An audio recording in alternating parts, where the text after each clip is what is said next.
I knew something was wrong long before the alarms began their trembling whisper through the ship's bones, because in the stillness just before waking, I felt a thin, cold absence drift across the surface of my thoughts, a subtle unraveling like the loosening of a stitch that had held me quietly together all my life. And as I opened my eyes in the dim half-light of my cabin, I sensed, with a kind of sorrow that felt older than memory itself, that the Astronomican, the distant, eternal blaze that had always burned at the back of my mind like a soft guiding star, had dimmed to a frail, flickering ember. I sat there on the edge of my bunk with my hands trembling loosely in my lap, listening to the muted thrum of the ship's reactors pulse through the floor. And for a long moment, I did nothing but breathe slowly,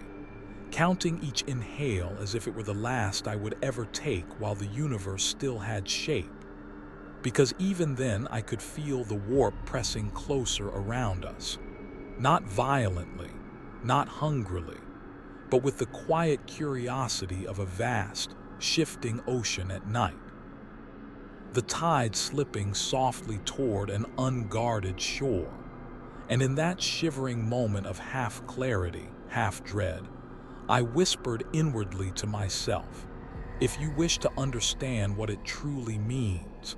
stay with me until the end, because I understood that whatever was beginning now would not be something easily spoken of afterward,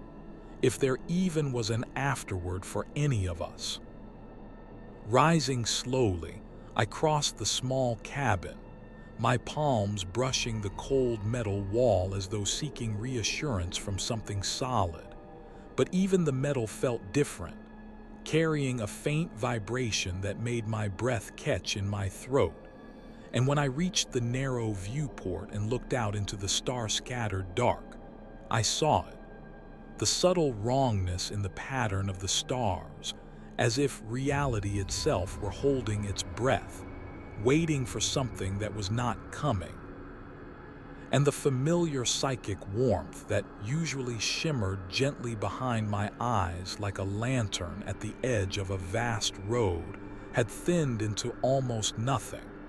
leaving a soft, aching void where certainty used to be. I pressed my forehead gently to the glass, exhaling a thin thread of fog across its surface, and the cold seeped into my skin in a way that felt strangely intimate, like a quiet reminder that without the Astronomican's constant blaze, we were little more than fragile bodies adrift between nightmares. And yet the fear that should have risen like a blade inside my chest came only as a muted, distant ache, because the darkness outside was not cruel or violent. It was simply vast, impossibly vast, stretching forever in its patient silence as though waiting to see who I might become now that a guiding light had faltered. I dressed slowly, each movement deliberate, aware of the faint tremors running through my fingers, tremors not of panic but of a deep, sorrowful understanding that I had built my whole life around the certainty of that distant psychic flame. And now, robbed of it even for a moment, I felt as though the axis of my soul had tilted, leaving me uncertain where to place the next step of my thoughts. When I opened my cabin door and stepped into the corridor, the ship seemed to breathe with me, the soft hum of its conduits rising and falling in a strangely empathetic rhythm. And even though the lights flickered only faintly, that small tremor was enough to reveal how deeply the vessel depended on the same psychic glow that had steadied me. How its machine spirit, too, sensed a profound absence settling gently across the immaterial void. Walking down the corridor toward the observation deck, I felt a faint pressure build behind my eyes. Not pain, not intrusion, just the soft, uncanny sensation of distance itself leaning closer, the warp brushing the edges of my awareness with a feather-like curiosity it had not dared to show when the Astronomican still burned brightly. And the gentle brushing of that attention filled me with a strange, fragile sorrow. Because we had spent our lives believing that the warp was an endless storm kept at bay only by the Emperor's eternal will. Yet here in this dim, uncertain hour, it felt less like a storm and more like a vast, unknowable sea noticing a lone flicker on its surface growing dim. By the time I reached the deck, the ship's quiet anxiety had deepened into a palpable hush, and the few crew standing at the viewport spoke in hushed tones, their faces lit by the trembling scatter of distant stars. But none of them turned as I approached, as though we all feared acknowledging aloud what we already knew. That the Astronomican had never been simply a beacon for navigation. It had been a cradle for our thoughts, a subtle pressure that kept the warp's chaotic tides from brushing too close, a warmth that held the edges of our souls in gentle, disciplined lines. And without it, even the safest corner of the galaxy felt suddenly unmoored. I stood among them but did not speak, letting the soft silence settle over me like a thin layer of frost. And as I gazed out into the void, watching the stars pulse faintly as though straining to hold their shapes, I felt the old, familiar light within my mind flicker once more, so faintly I might have imagined it. And in that single brittle moment, I understood that this night, this one quiet, trembling night, would be the moment that defined every breath I had left in this vast, uncertain universe. The night I would remember not for its terror, but for the gentle, devastating realization that even light can falter, even certainty can dim, even the Emperor's eternal flame can flicker into near silence, leaving behind only the soft, fragile echo of what we once believed would burn forever. From the moment that faint, trembling flicker shuddered through the back of my mind, so fragile it felt like a dying ember stirred by a breath too gentle to revive it, I sensed a subtle shift in the air around me, not in temperature or motion, but in meaning, as though the universe itself had paused to listen, to test the boundaries of what might happen when the Astronomican's glow thinned to a thread too weak to anchor our collective sanity. And standing there among the silent crew on the observation deck, I felt the warp lean closer in a way I had never known it could, not with violence, not with the screaming pressure of storms or beasts or whispers, but with a curious, patient quiet, like a tide that has spent millennia held back by an unseen moon and now finds, for the first time, that the pull restraining it has weakened. I pressed my palm lightly to the viewport glass, letting the cold seep into my skin, and as my breath misted against the surface, I felt that same cold echoed inside my chest, a hollow, delicate ache where the guiding light had once been steady. And the ache deepened with each passing second as the warp's presence thickened around us like a night sky waking from long sleep, no longer blinded by the blaze that had forever eclipsed its attention. The other crew stood still, their eyes fixed on the trembling pinpricks of starlight beyond the hull, each one of them wearing an expression caught between confusion and reluctant dread. But none of us spoke, because there was an unspoken truth threading through our silence, a sense that words might draw the warp's gaze more sharply, might remind it that we were here, awake and trembling, vulnerable without the Emperor's radiance to shield our quiet thoughts. The ship's machine spirit hummed beneath our feet, its tone shifting subtly, fluttering between strength and hesitation, as if testing the stability of the currents surrounding us. And the faint changes in pitch felt like the nervous breath of a child stepping into a darkened room, straining to hear what lurked beyond the threshold of known space. I closed my eyes for just a moment, swallowing against the dryness forming in my throat, and in that brief darkness I felt it clearly.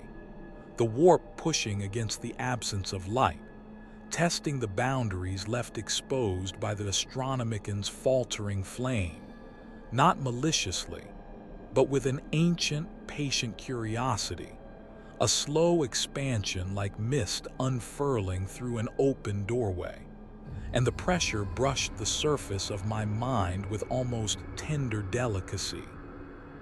as though tasting the edges of a thought before deciding whether to slip inside. The sensation made my breath falter, but not in fear, rather in a quiet, aching recognition, because without the Astronomican's steady warmth pressing outward against the immaterial tides, the warp did not feel monstrous or angry or wild in that moment, but vast, impossibly vast, holding a depth of melancholy I had never imagined, like standing at the edge of an ocean at night and realizing the water is deeper, older, more aware than any voice in Scripture had ever dared to admit. When I opened my eyes again, the stars before me seemed subtly wrong, not distorted, not twisted into unfamiliar constellations, but softened at the edges, as though seen through a thin veil of drifting fog, and the faint shimmer surrounding them pulsed in slow waves, each pulse sinking with the quiet pressure brushing against my thoughts, and the rhythm of those pulses felt almost like a heartbeat too distant to hear, but close enough to feel in the marrow of my bones. One of the junior officers near me whispered something under her breath, too soft to catch the words, and when she lifted her trembling fingers toward the viewport, she froze, her breath catching in her throat as though she, too, felt the warp leaning nearer, as though some part of her mind had been brushed by a gentle, questioning presence that wanted to understand the absence it had found here. I stepped closer to her without thinking, not to reassure her. None of us had reassurance to offer, but as if drawn by the same quiet invitation in the air, a subtle pull that urged me forward, and the moment my shoulder brushed hers, I felt the warp's attention shift, sliding softly from her surface thoughts to the quiet ache inside my chest, a shift so delicate, so mournfully gentle, it almost felt like empathy. My fingers curled reflexively, nails pressing faint crescents into my palm, grounding myself as the ship's lights dimmed once more, not flickering this time but fading with slow solemnity, as though bowing respectfully to a presence older than they were. And although the dimness made the crew stiffen, I felt my heartbeat settle into a calmer rhythm, as if something in the warp's nearness smoothed the jagged edges of my fear, not by removing it but by folding it into the vastness surrounding us. The quiet deepened as the ship drifted on momentum alone, its engines idling in subdued uncertainty, and the faint psychic hum that had always lived at the back of my mind, the distant whisper of the Astronomican, wavered again, thinning into near nothingness, not gone but painfully frail, like a candle flame guttering in a draught that could extinguish it with the gentlest sigh. It was then, in that silence where light faltered, and the warp pressed close enough to breathe through the gaps it had never before been allowed to reach, that I felt a soft resonance rise from within me, not mine, not familiar, but an echo belonging to something that had waited for this moment of quiet for longer than I could fathom. A gentle, ancient awareness brushing the edges of my consciousness, not trying to claim me, not trying to speak, but simply acknowledging the small, flickering presence of my soul in the vastness of its domain. And as I stood there, sensing that quiet acknowledgement in the hollow space beneath my sternum, I realized with a strange, aching clarity that the warp was not reveling in the Astronomican's dimming. It was noticing the change the way a lone wanderer might notice a lighthouse finally going dark, not with triumph, but with lonely curiosity, with the soft, pained wonder of something that has spent eternity held at a respectful distance from a light too bright to approach. So I breathed, slow, steady, fragile, and let the silence settle through me, because in that single night where the Astronomican's light faltered, the warp was not a storm longing to swallow us. It was a vast, restless ocean pausing to listen, to understand, to stretch gently into the space left behind by a fading flame. And I felt, with a sorrow I had no words for, that something older than humanity was watching us not as prey, but as beings adrift without our guiding star, waiting to see what shapes we might take in the quiet dark where no one remained to keep the tides at bay. From the moment that quiet, curious pressure brushed once more against the edges of my thoughts, soft as a fingertip tracing condensation on glass,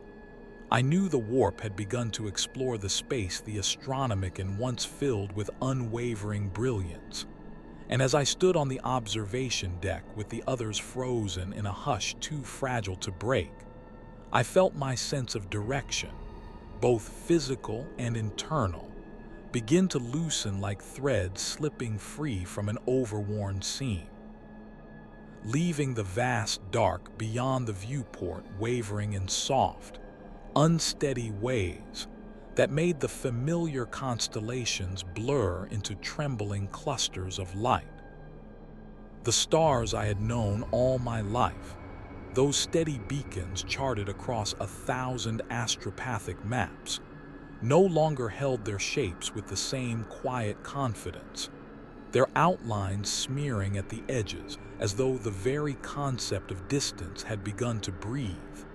expanding and contracting in slow, dreamlike waves that made it impossible to tell where one point of light ended and another began. And as I squinted into the shifting tapestry of the void, I realized with a soft, sinking ache that the universe was no longer presenting itself as something fixed, but as something gently rearranging itself in the absence of the Astronomican's firm psychic boundary. Stepping back from the glass, I felt a faint vertigo coil through my chest, not the sharp tumble of fear but a slow, drifting sensation, as though part of my consciousness had begun to float a fraction of a second behind the rest of me, tethered only by the thinnest thread. And for a moment I closed my eyes, hoping the soft darkness behind my eyelids would bring clarity. But instead I saw the stars still shifting, still shimmering, as though their afterimages had imprinted themselves upon my mind in ways that could no longer be undone. When I opened my eyes again, the corridor lights beyond the deck glowed with a strange, muted gentleness, and I found myself drawn away from the viewport, compelled not by fear, but by a quiet yearning to move, to walk, to find a space where the trembling vastness outside might settle into something my thoughts could navigate without drifting into that strange, half-floating state. The hall outside felt longer than I remembered, the floor humming softly beneath my feet, as though carrying the vibrations of a heartbeat too slow and distant to belong to the ship. And as I walked, I felt memories rising and sinking inside me like buoys caught in a gentle tide. The memory of my homeworld's winter skis, the faint taste of recycled air during long warp transits, the echo of my mother's voice calling me in from the cold, all familiar, grounding memories, yet each one softened at the edges. Their once firm outlines blurred the way the stars had blurred beyond the viewport. And though the memories were still mine, they felt lighter, like fragile paper left too close to a drifting current. I ran my fingers along the wall as I walked, letting the cool metal guide me back toward the center of myself. But even the sensation of my fingertips brushing the surface felt delayed,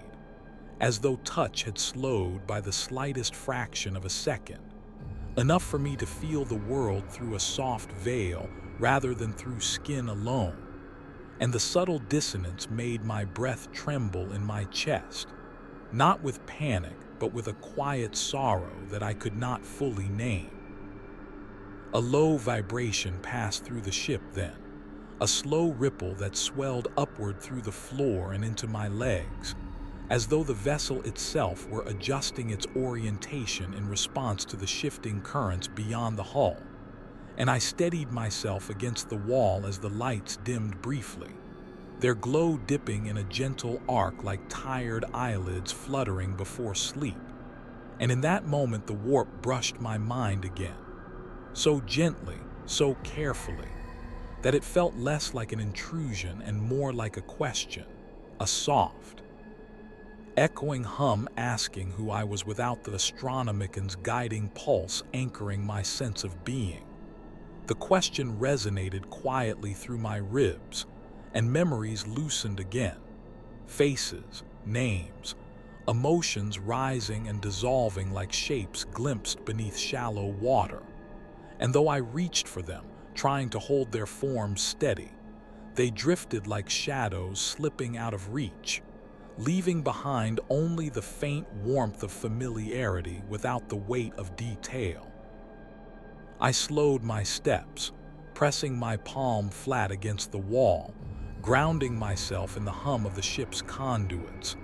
and the steady thrum beneath my hand felt like a heartbeat trying desperately to maintain rhythm in a world where time itself had begun to stretch and soften. And as I breathed in,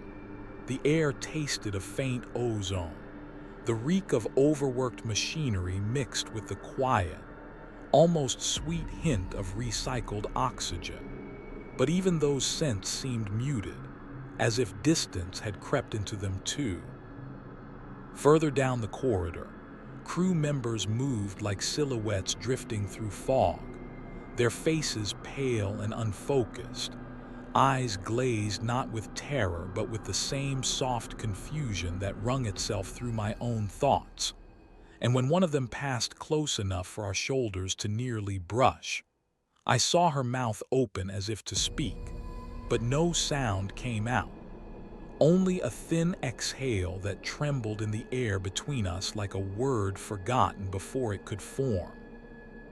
And in that delicate silence, I felt the warp's presence curl more tightly around my drifting memories, not stealing them, not corrupting them, but simply holding them in gentle suspension, as if cradling pieces of me in a hand too vast to comprehend. I continued walking until I reached a small alcove near one of the navigation chambers, and when I leaned against the railing overlooking the central shaft of the ship, I felt the world tilt softly, not the physical ship, but the internal axis of my thoughts, as though the gravitational pull of my own memories had weakened, leaving my sense of self to drift gently on currents I could not see. I tried again to recall the night sky of my home world, the firm, cold clarity of the constellations overhead, but the image came to me softened, out of focus, its sharp edges dissolved into soft light like stars glimpsed through thick mist. And as I exhaled a slow, trembling breath, I realized the warp was not erasing my memories, but loosening them, allowing them to drift in the absence of the Astronomican's firm psychic boundary, as though inviting me to understand what it meant to exist without the stabilizing presence I had taken for granted since birth. Leaning there in the soft hum of the dimmed corridor, I felt the shift inside me settle into a quiet, sorrowful rhythm, and I understood with a calm that surprised me that this night, the night the Astronomican flickered, was gently teaching me how fragile even the firmest memories can be when the universe that holds them together begins to breathe differently, and how even the smallest drift in the stars can echo deeply through the soul when the light meant to anchor you grows faint enough for the void beyond it to whisper softly through your thoughts. From the moment I leaned over the railing above the central shaft, feeling the quiet tremor of the ship echo through the metal beneath my hands, I sensed the vessel beginning to drift not through space alone, but through the thin, unseen membrane between what was real and what waited just beyond the boundary we had always trusted the Astronomican to hold firm. And as the faint hum of the engines wavered in tone, as if the machine spirit had drawn a hesitant breath, I felt the floor tilt under my boots by a degree so subtle I might have dismissed it on any other day. Yet in this fragile hour, it sent a thin shiver up my spine, because the tilt felt less like physical motion and more like the ship's sense of direction had loosened, as though the vessel had briefly forgotten which way reality was supposed to lean. I steadied myself against the railing, breathing in the warm, recycled air that tasted slightly metallic, and listened as the conduits along the walls pulsed in uneven rhythms, their one steady thrum faltering into soft, uncertain oscillations that made it sound as though the ship were humming to itself in a language it didn't fully remember. And with each tremble that rippled through the metal, the warp pressed gently at the edges of my awareness, a soft, rhythmic presence that felt less like a threat and more like a vast ocean shifting under a darkened sky. When I pushed away from the railing and began walking toward the navigation chamber, the corridor seemed to stretch a little longer with each step, not visually. Its walls remained straight, the floor remained solid, but perceptually, as though the space between each footfall had expanded in some faint, indescribable way that made my pace feel slower, dreamlike, as though I traveled through a space that no longer obeyed the simple certainty of distance. The further I walked, the more the lights along the ceiling dimmed into a soft amber glow, flickering only occasionally, not in panic but in a kind of tired resignation, as if the ship were conserving its strength for whatever shape the night would take now that its guiding beacon had dimmed.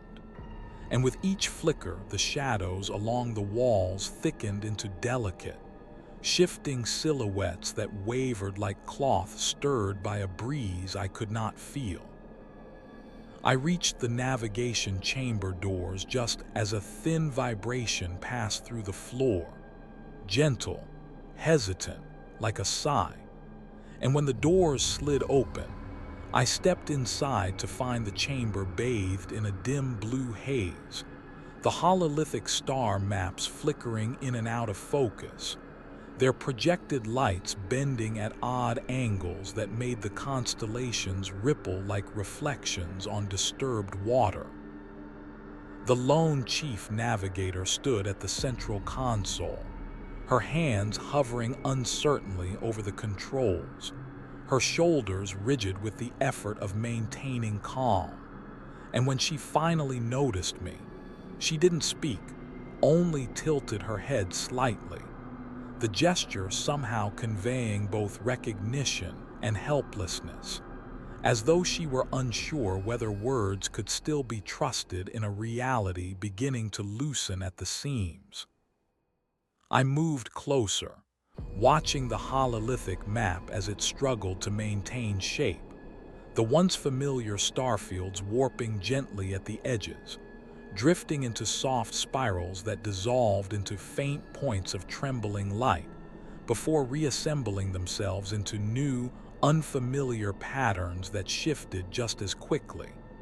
And with each change, the warp's quiet pressure brushed more insistently against my thoughts, not pushing inward but simply watching, as though waiting to see whether I could still recognize the galaxy at all without the Astronomican's steady pulse guiding the map's logic. The chief navigator lifted one trembling hand toward the main display, and as she spoke, her voice cracked with strain, the words barely more than a whisper. "It isn't holding." Her breath hitched, not with fear but with a deep, weary sadness, and I felt the same ache pulse softly within my chest, because she was right. The map did not hold, and the more the Astronomican's light faded, the more the stars appeared to drift like lanterns on an endless tide, their positions slipping free of the gravitational rules we had always trusted. She keyed a sequence into the console, and the map flickered again, resolving for a heartbeat into a recognizable pattern, just long enough for me to feel a flicker of fragile relief, before dissolving once more into a smear of shimmering fragments, each piece trembling in place as though torn between a dozen possible positions, none more certain than the rest. The navigator pressed her palms to the console and closed her eyes, steadying her breath, but even in her silence I could sense the same drifting sensation I had felt earlier, as though part of her mind floated half a step behind the rest of her body, tethered only by sheer will to the shape of her thoughts. And I felt that same drift within myself the moment I inhaled. The subtle loosening of the world's edges, the faint tilt of gravity that seemed to shift not under my feet but under my understanding. When I turned away from the console, the chamber felt subtly skewed, the floor sloping a fraction downward to the left even though it remained perfectly level to the eye, and the air around me growing denser near the ceiling, thinner near the floor, as if the ship's artificial gravity were breathing unevenly, struggling to remember where down belonged. Stepping back into the corridor, I felt that soft warp pressure rise again behind my eyes, not forceful, not harmful, but undeniably aware, as though the immaterial sea beyond the hull were watching the ship drift with the quiet patience of a vast, darkened tide,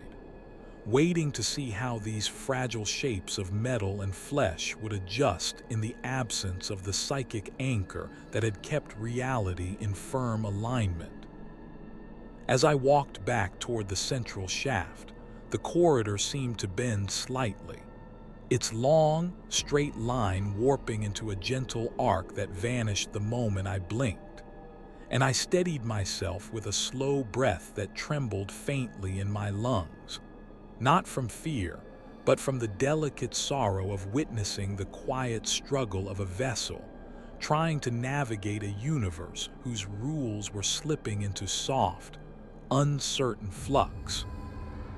Reaching the railing once more, I placed both hands on the cool metal and let my gaze drift downward through the open shaft, where the flickering lights of the lower decks shimmered like constellations trembling beneath deep water, and I felt the ship's gentle, confused heartbeat vibrate through my palms, as though asking me silently whether I, too, felt the world begin to tilt. I closed my eyes, letting the ship's hum settle into my bones, and in that quiet, trembling stillness I understood with a clarity that carried no panic, only a heavy, quiet ache, that the ship had begun to forget the shape of reality, not because of malfunction or failure, but because the Astronomican's steady hand had loosened, leaving us adrift in a universe where even the simplest truths, direction, memory, identity, could drift softly out of alignment, carried gently on the breath of a warp that had, for the first time in millennia, realized no one was watching closely enough to keep its tides at bay. From the moment I stood over the central shaft again, my hands resting on the railing as the ship's gentle confusion vibrated through the metal beneath my palms, I felt the faintest tremor rise along the back of my skull, a quivering thread of thought so soft, so fragile, that for a heartbeat I mistook it for one of my own half-formed memories drifting loose in the shifting currents of my mind. But then the sensation lingered, distinct and deliberate in a way no stray thought ever could be, hovering just beyond the edge of recognition like a breath waiting to form a word. And in that trembling pause, I realized that something had touched the boundary of my consciousness from the outside, not with force or intrusion, but with a gentle curiosity so subtle it barely brushed the fabric of my thoughts. I inhaled slowly, feeling the recycled air settle warm and dry in my lungs, and as I exhaled, I felt that delicate presence lean a fraction closer, the way a person might lean nearer to catch a whisper spoken too quietly to hear. And though no sound reached my ears, I sensed a soft pressure behind my sternum, a gentle tightening like fingers brushing dust from an old book, coaxing open the pages of a memory that was not ready to be read. I closed my eyes in reflex, not to shut the sensation out but to steady myself, because the whisper, if that word could even capture the way it hovered, did not speak in words or images but in a texture, a faint shifting warmth that curled through the spaces between my thoughts like dawn light filtering through closed curtains. And the sensation held no malice, no hunger, only an ancient, tentative curiosity, as though the warp itself were brushing softly against my mind in a moment where its vastness was too tired to hide behind storms. The ship hummed beneath me in uneven waves, its machine spirit trying to maintain rhythm in a void where even the simplest rules of orientation had begun to drift. And as the vibration rose through my arms, the whisper threaded a little deeper into the quiet space beneath my heartbeat, testing the boundary with the care of someone touching a sleeping creature, cautious yet yearning. I opened my eyes and the corridor around me shimmered slightly, its edges softening into the same gentle blur that had overtaken the stars hours before. And in the faint, wavering light, I felt the whisper shift shape, becoming almost emotional, a kind of hesitant warmth that reminded me of standing near a fire long after it had dwindled to embers, quiet, dim, yet carrying the memory of brightness it once held. I stepped back from the railing, letting my hands fall loosely to my sides, and the whisper followed the movement, not inside my thoughts, not invading, but echoing faintly in the space just behind them, like a reflection cast on water that ripples with each step I take.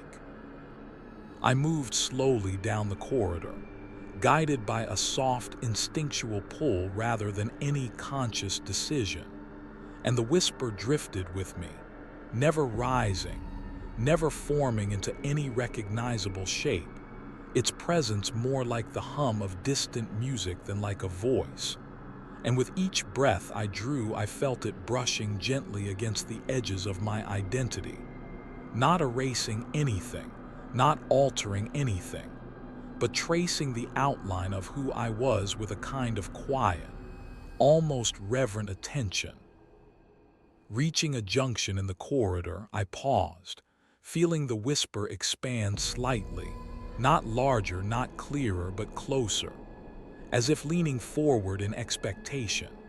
And I rested my palm against the warming conduit beside me, grounding myself in the ship's soft, uncertain hum. And in the warmth of the metal, I sensed the faint echo of my own heartbeat reflected back at me, distorted by the warp's shifting currents, but still mine, still anchored, still real. The whisper pulsed once then, a soft, rhythmic flutter that matched the rise of my inhale. And for a brief, fragile moment, I felt a presence behind that flutter, something distant yet aware, something watching me with a careful gentleness that felt more like longing than like danger. And when the sensation faded again, dissolving into a soft warmth at the base of my skull, I felt an ache bloom quietly in my chest, the kind of ache that comes from being seen by something vast and sorrowful. I continued down the corridor until I reached a small, unused maintenance alcove, its dim emergency light casting a faint amber glow along the metal walls. And as I stepped into the alcove, the whisper settled just behind my sternum, no longer drifting but resting, as though this small, quiet space offered a stable point in the shifting uncertainty of the ship. Leaning my back against the wall, I closed my eyes once more, letting the vibration beneath my ribs sync with the soft hum of the ship's conduits. And in that gentle alignment, the whisper blossomed slightly, not into a word, not into an image, but into a feeling, a quiet, aching recognition, the way one might feel when returning to a place remembered only in dreams. The sensation made my breath tremble, my chest tightening with a sorrow I could not name, and though no thought formed around it, I understood the emotion with startling clarity. The whisper was not trying to take anything from me. It was trying, quietly, to understand me, to understand why the Astronomican's light had faltered, why the universe had dimmed, why the small beings drifting through its endless tides looked so fragile, and yet carried memories bright enough to wound. I exhaled softly, the breath leaving me like a lantern dimming in the night, and the whisper echoed that exhale in the faint space behind my mind, not as imitation but as empathy, and the warmth of that echo eased the tension in my shoulders, my spine, my hands, until I sank slowly to the floor of the alcove, drawing my knees to my chest as if sheltering a quiet truth. The ship around me breathed in shuddering pulses, the lights flickering in slow waves that cast shadows like drifting veils across the walls. And in that flickering stillness, I felt the whisper settle even deeper, curling gently around the loosened edges of my memories, not to disturb them, not to change them, but to hold them tenderly in place, as though helping me preserve the shape of myself in a night where all shapes had begun to drift. And in that quiet, trembling moment, with the warp's gentle curiosity breathing softly through the hollow spaces left by the Astronomican's fading light, I realized with a calm, sorrowful certainty that the first whisper that wasn't mine carried no threat. It carried an ancient loneliness, a yearning older than stars, reaching gently for someone who, like it, had begun to drift in the quiet dark. From the moment I rested there on the floor of the alcove, my breath slow and trembling, while the whisper nestled behind my thoughts with the fragile warmth of something ancient seeking solace in the hollow left by the Astronomican's fading glow. I felt a shift in the air around me, not abrupt, not violent, but soft and sorrowful, like a veil slowly descending over my senses, dimming the edges of the world until even the corridor just outside seemed to blur into a muted haze. And as I lifted my head, the metal walls shimmered faintly, the emergency light flickering in a way that made the shadows ripple as though stirred by a breeze that had no right to exist in such stillness. I rose slowly to my feet, the whisper pulsing gently with the motion, not guiding me and not departing, merely observing from its place just behind the boundary of my thoughts. And as I stepped out of the alcove, the corridor around me seemed subtly changed, not in its physical shape, but in its emotional texture, carrying a quiet heaviness that pressed lightly against my skin, a heaviness that reminded me of standing in the doorway of an empty childhood room, a space echoing with memory even before a single image had surfaced. The lights flickered again, and in the brief dimness I saw a figure at the far end of the hall, soft, blurred,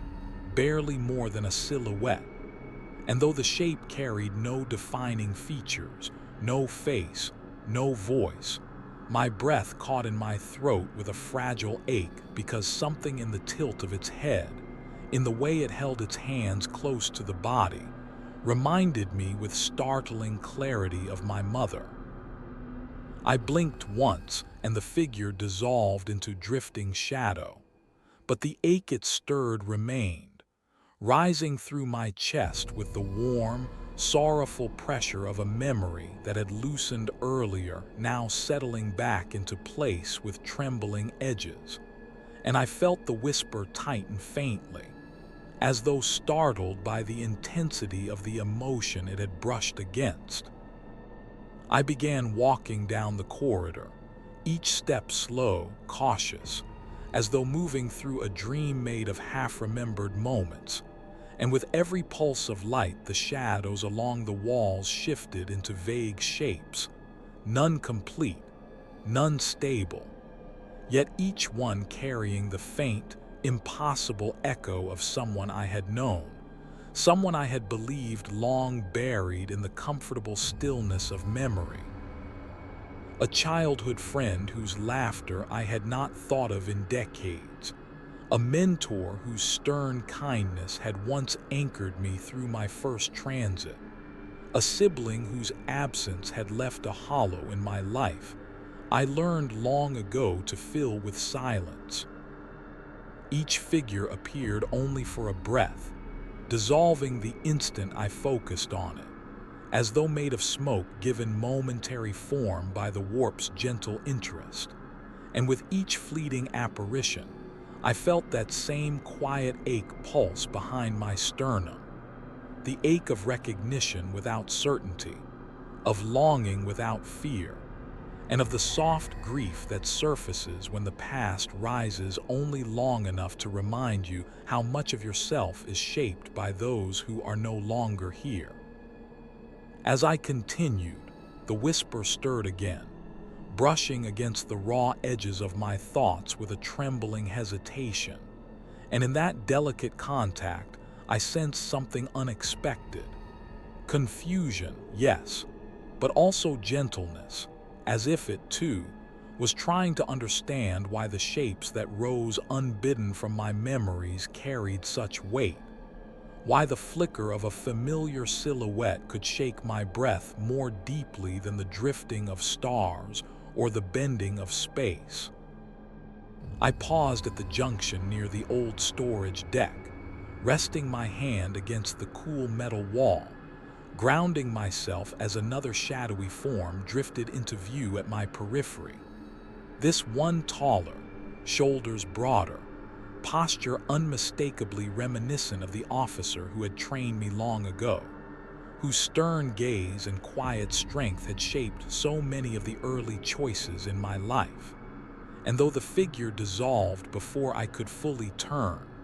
the memory of him rose with startling clarity.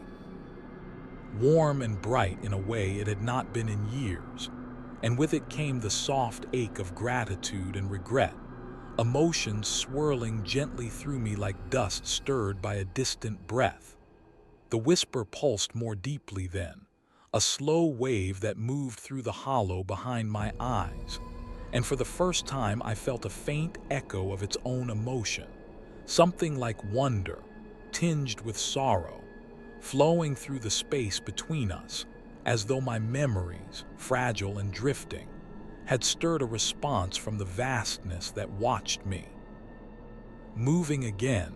I reached the far end of the corridor where a viewport overlooked the lower decks, and as I approached, the glass shimmered with faint distortions, the warp's soft pressure brushing the edges of the world beyond it. When I looked through, the faint reflection of my own face stared back at me, not distorted, not twisted, but softened, blurred around the edges in the same way my memories had become. Yet in the reflection, standing just behind my shoulder, I saw another faint silhouette, familiar in posture, familiar in presence, and though logic insisted it was only a trick of shifting light, my breath stilled because the shape resembled my father. The slight stoop of his shoulders, the gentle tilt of his head, the quiet way he used to stand when he believed no one was watching. I closed my eyes against a rising swell of emotion, and the whisper responded with a soft, steadying pulse, as though recognizing the rawness of the moment. And in that shared stillness, the silhouette faded from the glass as gently as it had appeared. Opening my eyes, I placed a hand against the viewport,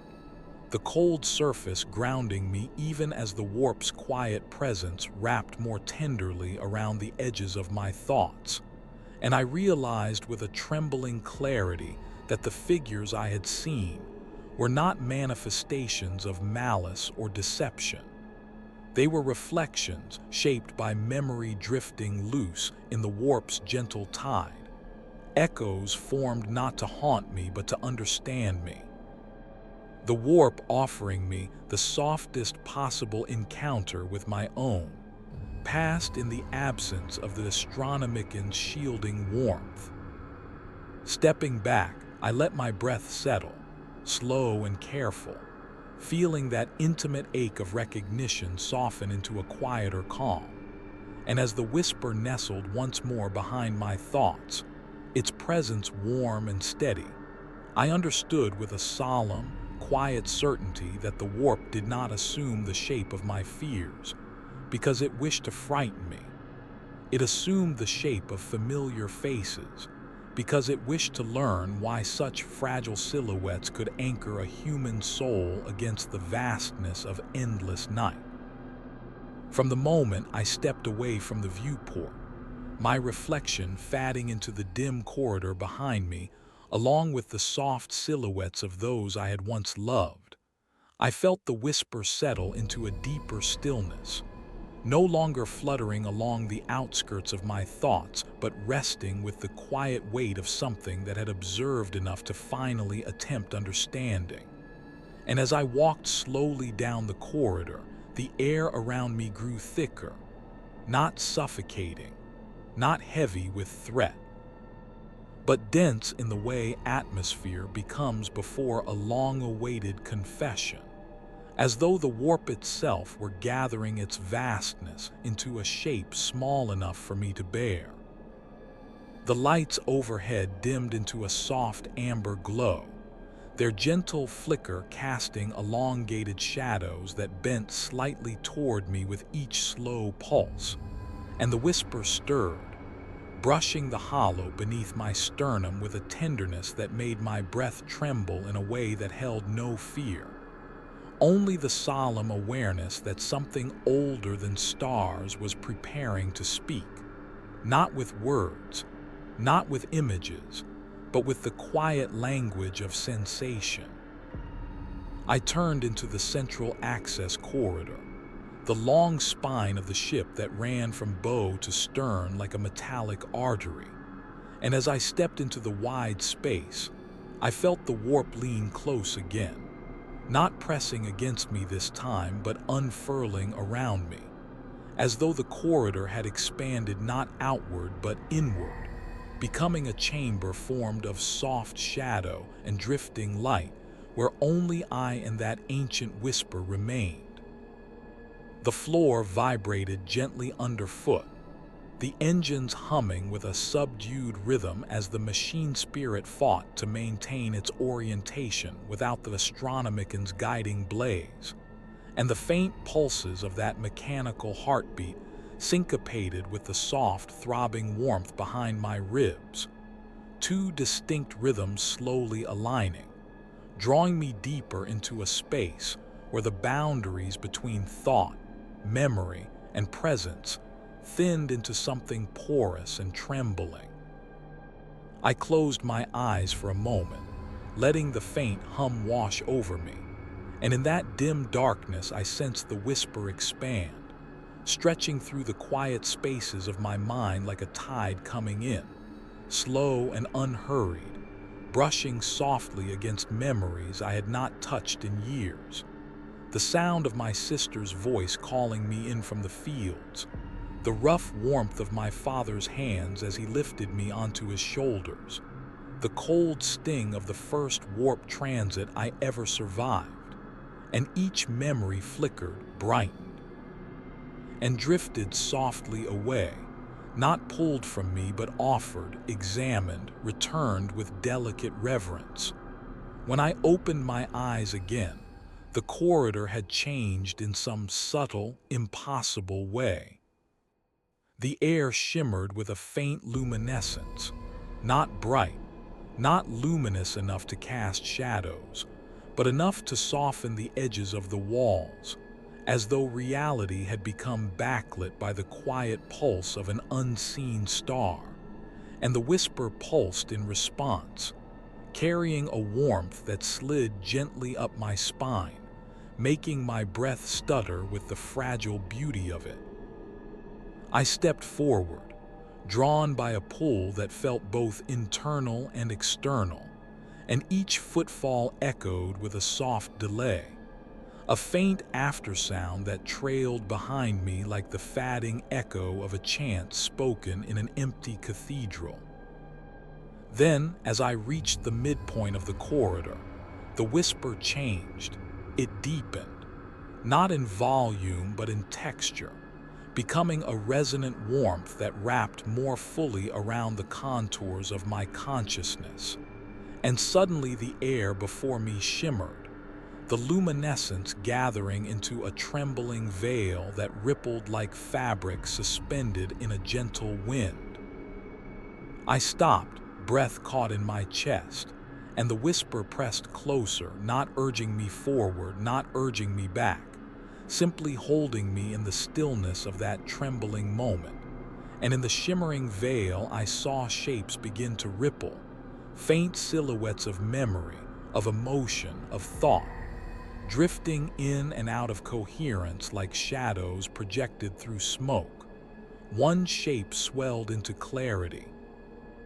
the outline of my mother's hands resting gently on my shoulders during my final night before conscription, her touch soft, steady, warm, and though the silhouette held no details, no face, no eyes, no voice, I felt the memory behind it as clearly as if she had whispered to me now,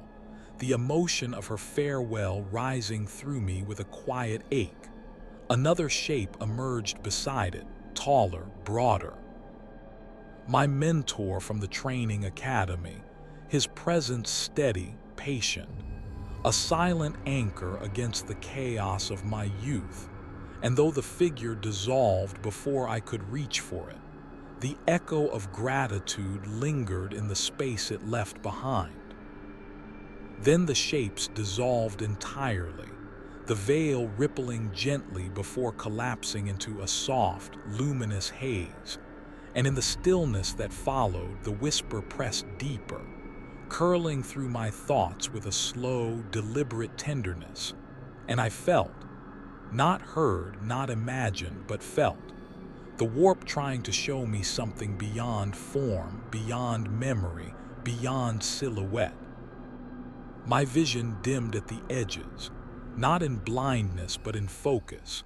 narrowing my awareness until all that remained was the soft, trembling warmth behind my sternum.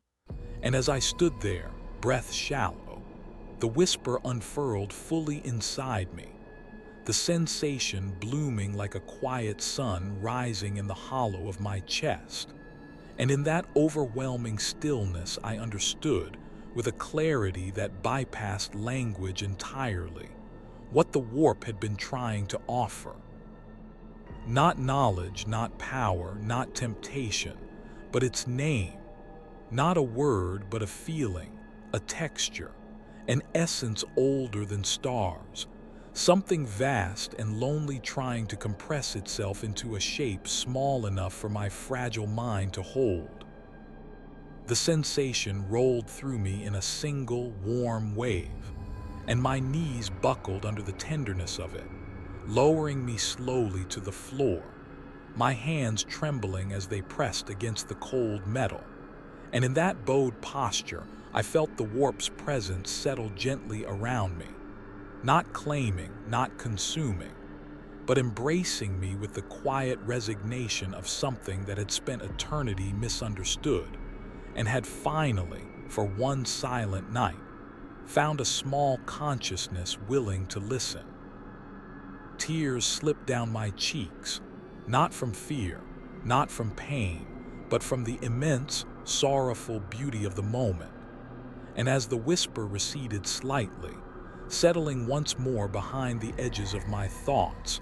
I realized with aching clarity that the warp had not tried to teach me its name out of malice or manipulation, but out of a longing to be known, even briefly, in the soft dark where the Astronomican's light had faltered long enough for its ancient voice to be heard. From the moment I lifted myself from the floor, my palms sliding across the cool metal as the last tremors of that wordless revelation faded into the quiet spaces of my mind,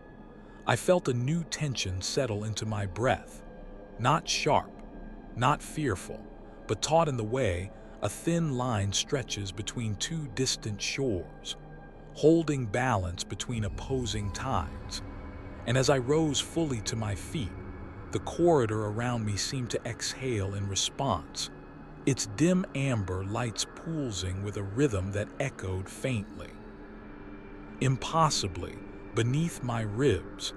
as though the ship had synchronized itself with the quiet warmth the warp had left within me. Taking a slow step forward, I felt the subtle hum of the vessel shiver through the soles of my boots, and the vibrations carried an undercurrent I had not felt before. A thin, wavering oscillation that was neither mechanical nor organic, but something that lived at the edge of those definitions, as though the ship itself had begun to recognize the presence I carried, and was uncertain whether to fear it or lean closer to it. The whisper that had nestled so gently behind my thoughts did not pulse this time, did not guide or observe, but rested with a stillness so complete it felt almost reverent, as though waiting to see what shape I might take now that I had brushed the vast loneliness of its essence. And in the quiet hollows of my chest, I felt something fragile and immense begin to stretch, like the wings of a creature too long bound in the dark. I walked down the central corridor,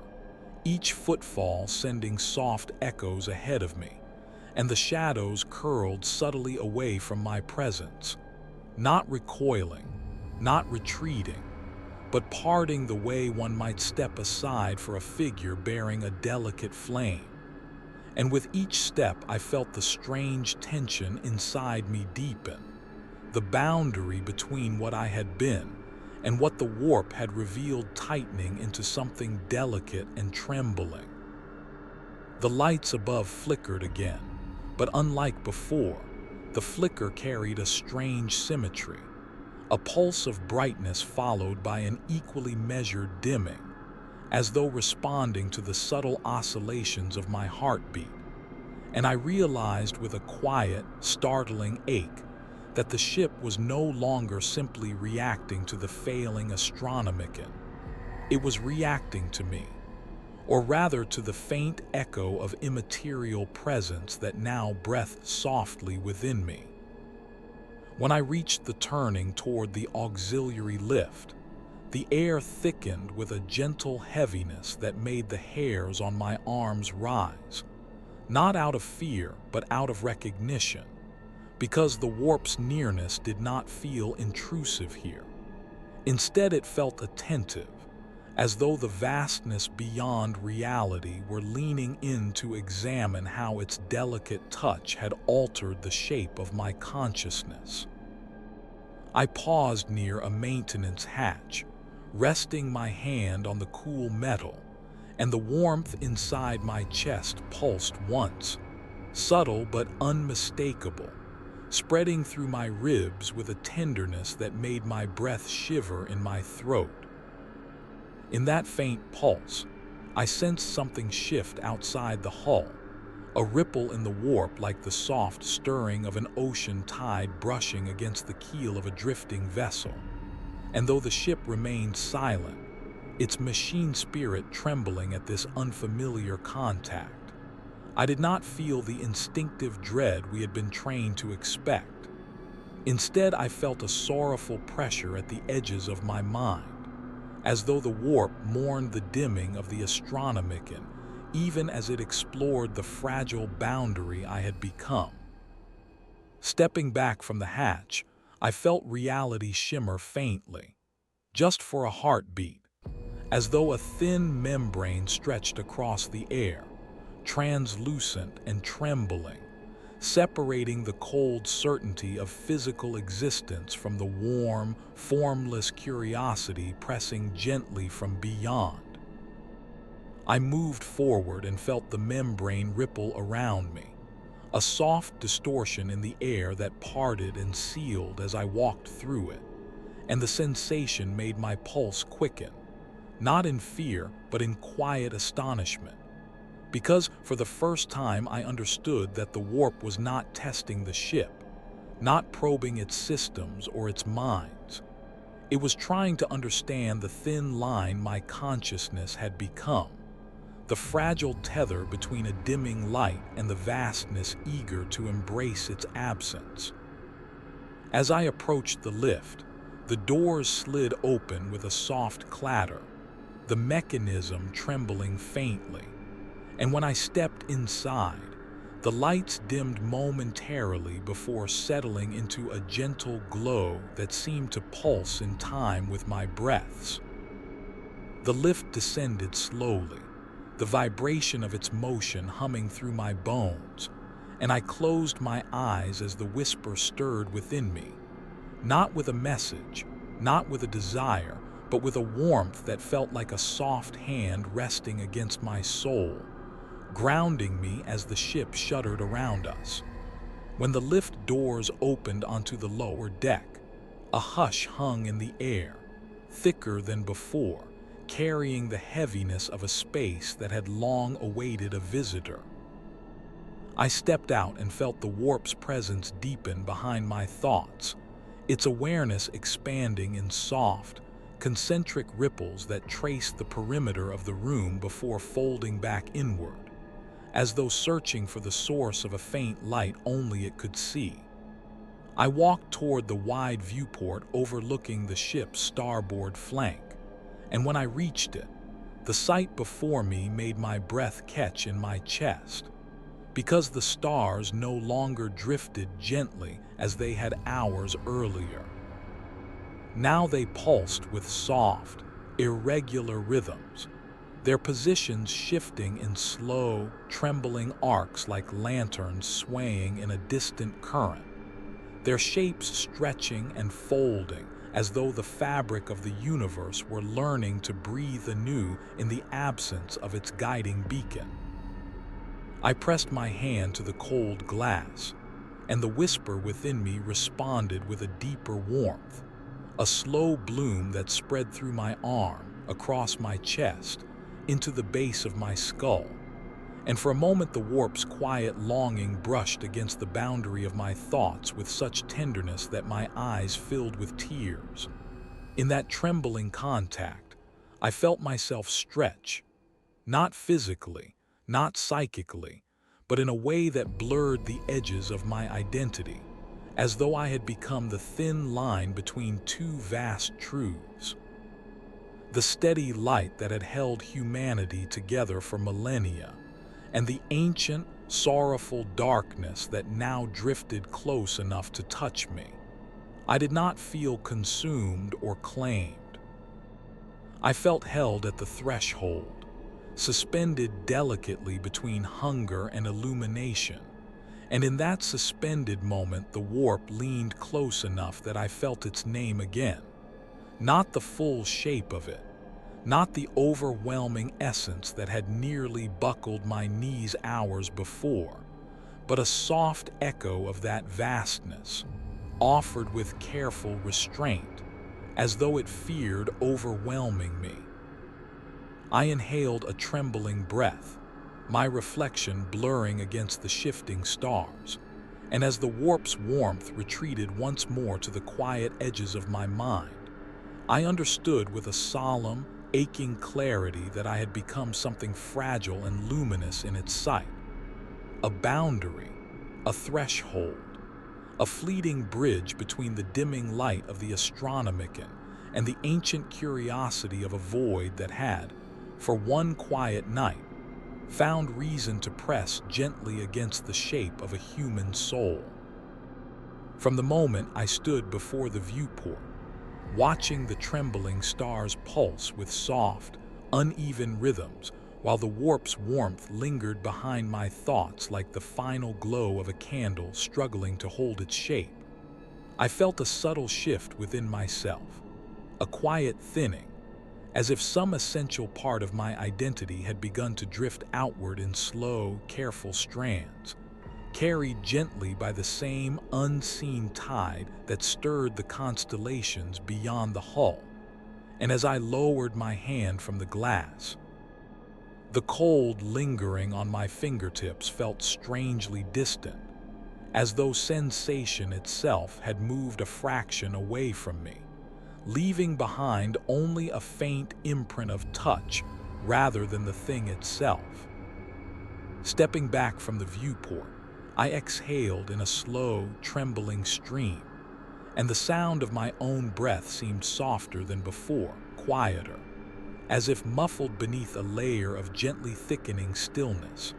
And I realized with a calm, sorrowful ache that the warp was no longer simply leaning close. It was surrounding me in a hush so profound it felt almost sacred,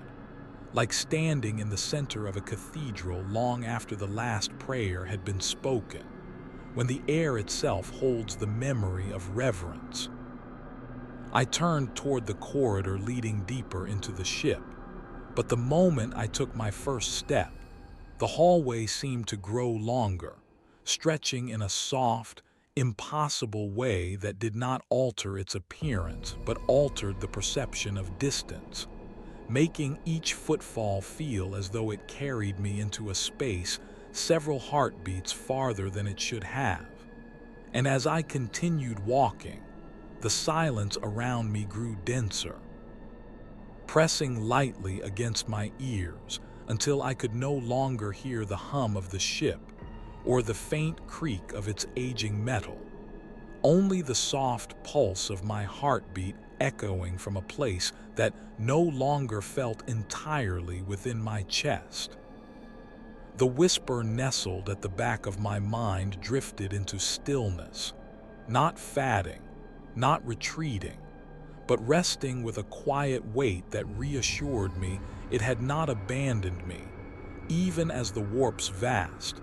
enveloping hush folded around me like a gentle tide pulling at the edges of consciousness. I reached a junction where three dimly lit corridors met, and in the soft amber glow of the flickering overhead lights, the ship's metal bulkheads looked almost organic, curved in subtle ways that suggested breath and tension. And as I placed a hand against the wall for balance, the cool surface felt different, less like metal and more like something held just slightly out of phase, as though reality itself had shifted a fraction to the left, leaving behind the slightest echo of form where solidity used to be. When I lifted my hand, the faint outline of my palm print glimmered for a heartbeat before fading, like condensation on glass disappearing beneath warm breath, and I felt a flicker of disorientation ripple through me. Not panic, but a soft, sorrowful confusion,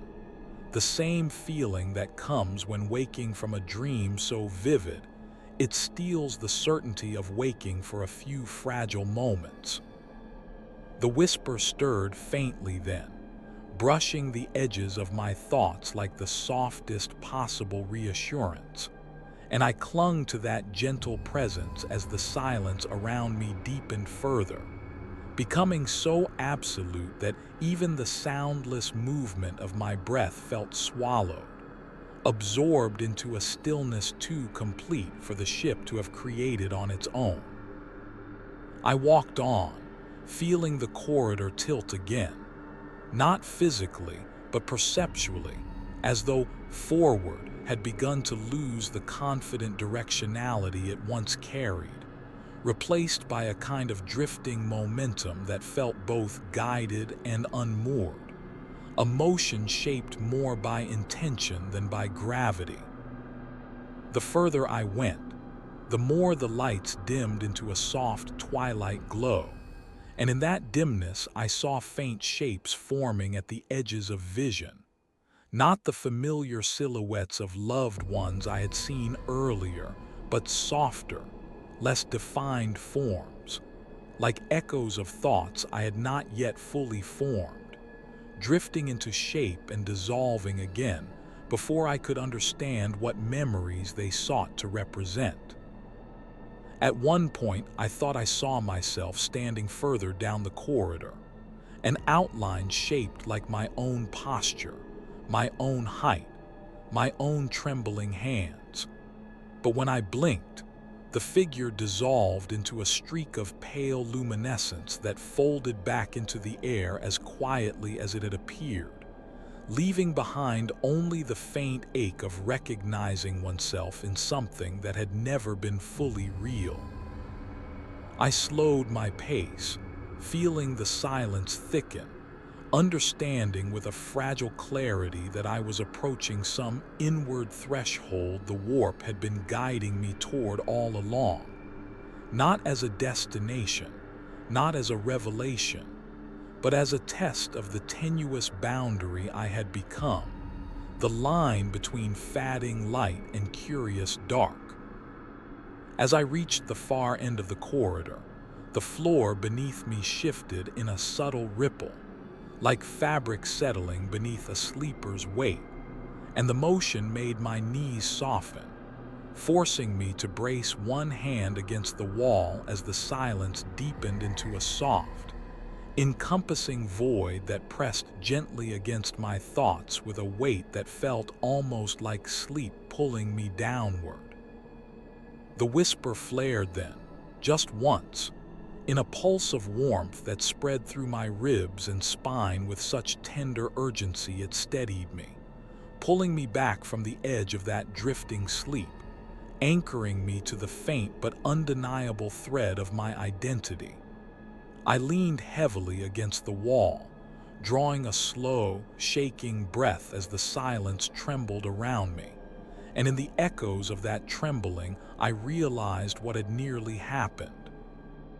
Not the loss of consciousness, not the collapse of sanity, but the quiet, almost peaceful erasure of the boundary that separated my thoughts from the vast, enveloping stillness of the warp.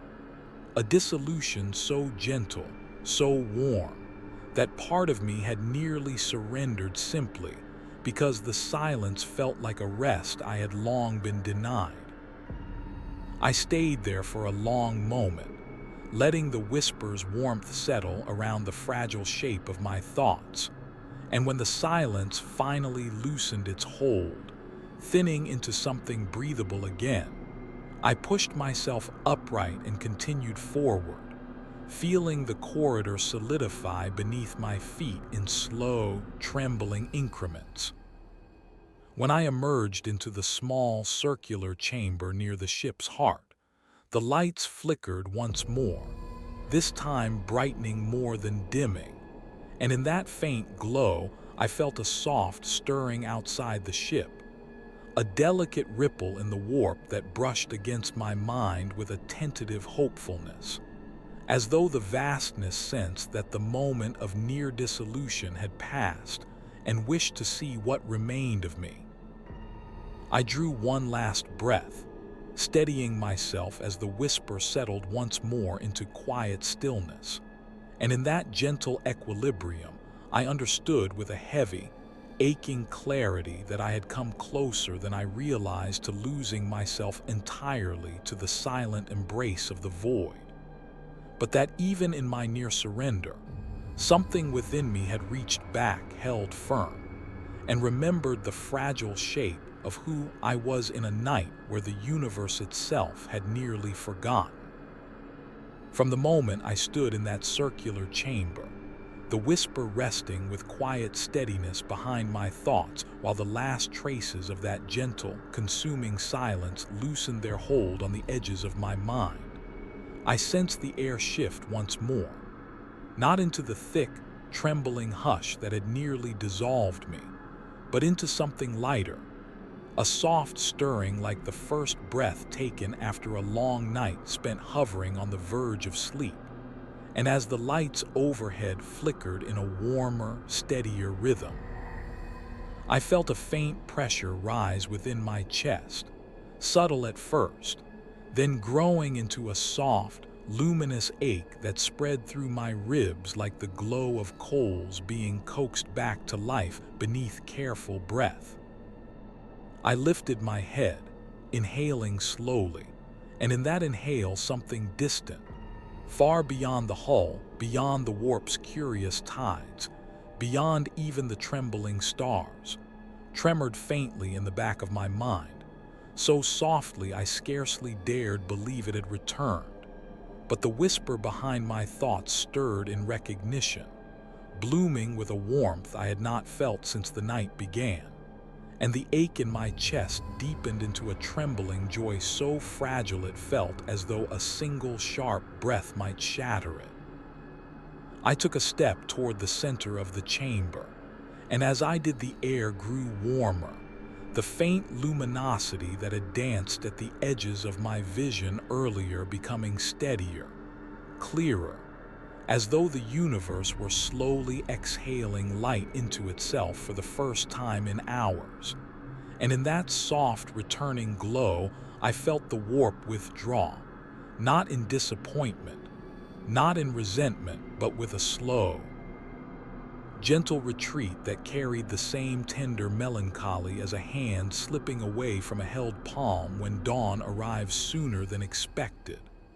The whisper pulsed once, warm and steady, and in that pulse I sensed its farewell. Not a severing, not an abandonment, but a soft, respectful loosening,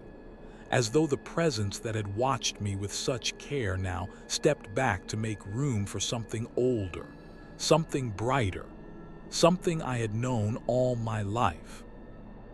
I exhaled, my breath trembling, and the lights throughout the chamber brightened another shade, their glow no longer flickering but holding firm, warm, golden, stable in a way they had not been since before the Astronomican first faltered. and the soft, distant pressure at the back of my mind grew clearer, coalescing into a familiar warmth that wrapped around the frayed edges of my thoughts with the same quiet certainty that had anchored me since childhood. In that instant, tears slipped unbidden down my cheeks, not in relief alone, but in a deep, aching recognition, because the Astronomican, the great psychic beacon that had guided humanity across the endless dark for millennia, had begun to brighten, not in a sudden blaze, not in the overwhelming radiance I remembered, but as a single trembling spark reigniting in the vastness of a night that had grown too quiet, too uncertain, too full of soft, sorrowful longing. I sank slowly to my knees in the center of the chamber, my breath catching on a quiet sob as the spark blossomed within my mind, spreading like dawn through the horizon of my thoughts, filling the hollow spaces left by the warp's gentle presence with the familiar, stabilizing warmth I had once taken for granted. Around me, the ship responded in kind. Conduits hummed with new confidence. The deck beneath my knees steadied. The artificial gravity regained its certainty, and the soft tremors running through the bulkheads eased into silence,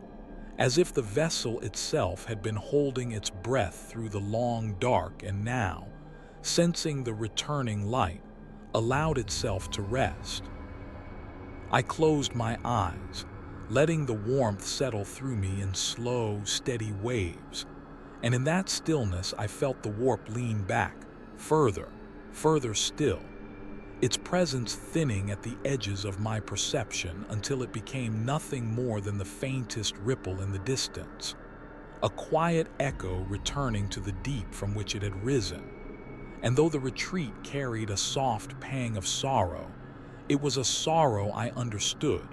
because the warp had not been my enemy in this brief night. It had been a witness,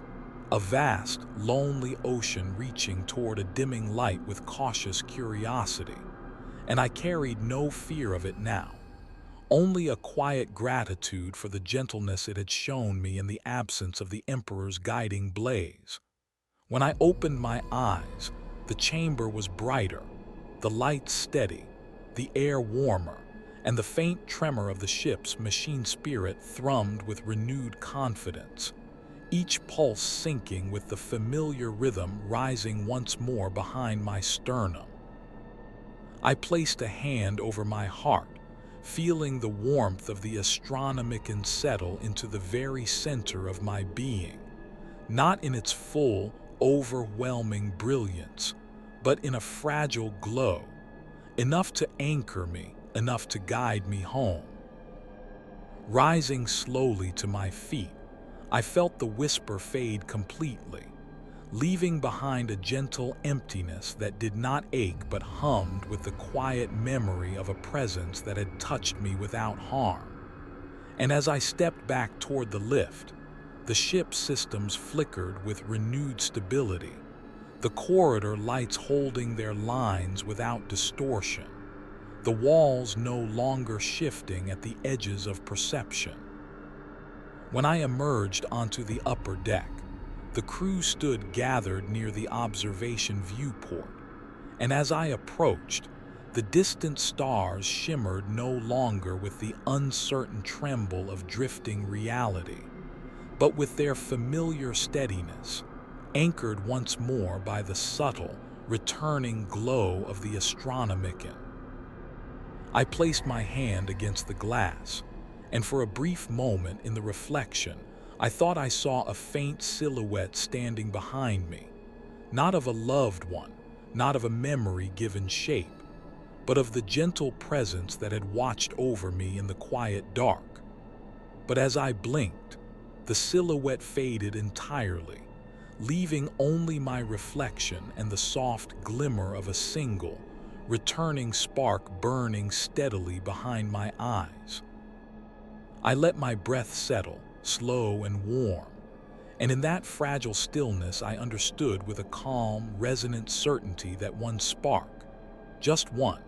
was enough to bring me back, enough to re-anchor the universe, enough to remind a drifting soul of the quiet strength that endures even when the night grows too vast. And as the last tremor of doubt left my chest, I whispered a quiet, grateful prayer into the warm glow filling the chamber, letting it fade softly into the vast, waiting dark like a final, peaceful memory carried by the returning light.